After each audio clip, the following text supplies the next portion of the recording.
Welcome back to Winder's Model Farms. Today we're going to be taking a look at the John Deere 6030 with a cab.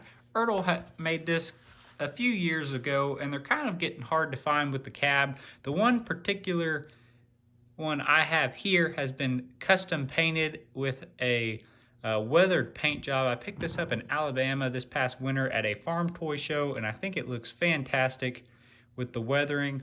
But the one, if you were just to go buy one, it's going to be shiny green, just like that. So keep that in mind when we're talking about this.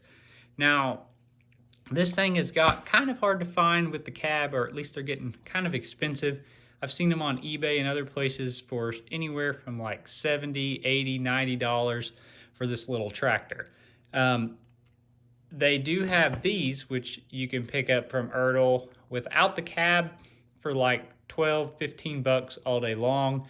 So if you just want a 6030, this is probably the way to go. If you're really wanting the cab, you're gonna have to spend a little bit of money. Now, the casting itself is pretty much the same on these. The big difference obviously being the cab, but they're able to, the fenders here and the cab are a separate casting piece than the main unit. So they're just able to swap that out. The other big difference on these is the front tires. So the one with the cab has some skinnier front tires, where the open station one has some really beefy front tires. And I really like the beefiness of these front tires, but these almost have better detail looking. I don't know. They're both cool in their own way. So that is the basis of that. If you look at the cab here, there's a rivet holding that in there, and if you took that off, you could remove it. Same thing here. If you took these tires off, these fenders would come off, and you could really just put these on each other, the same toy. It's got good engine detail in the casting there. I think it looks fantastic.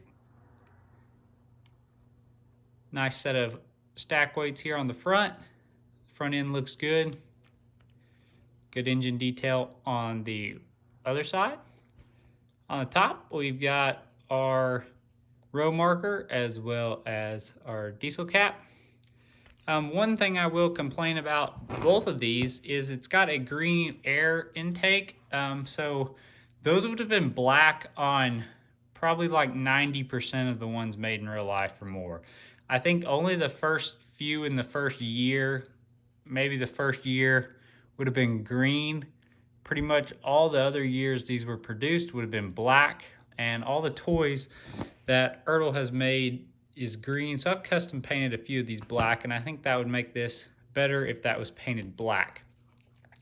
As far as the rest of the tractor, it's got headlights on the front of the cab that look good. Not bad at all. I like that they painted around the windows with black trim. That really makes your windows pop and your cab look good. We've got orange flashers up here on the cab roof, which look good. Nice painted lights back here. And on the rear, we got our slow moving vehicle triangle.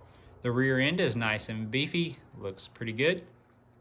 Only thing I would wish that they would add maybe a PTO back here. It's got the Ertl hitch. These tires, I think they've done a real good job on the tires and rims. You know, you could obviously paint them yellow to make them pop even more, but I do like the actual tire that they use here, or the actual rim, I should say. The tires are pretty good too. They're not too bad.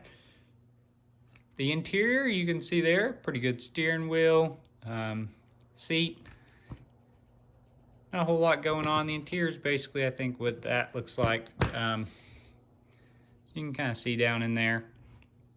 It's pretty good. So that is the John Deere 6030 with a cab. Pretty cool piece. I wish Ertl would make these again so I could get a few of them at a cheaper price, back kind of closer to that price point. But anyways, that is that. So thanks for watching, everyone. Leave a comment down below if you've got one of these or you have something to add. I love reading the comments and interacting with y'all. Have a good one.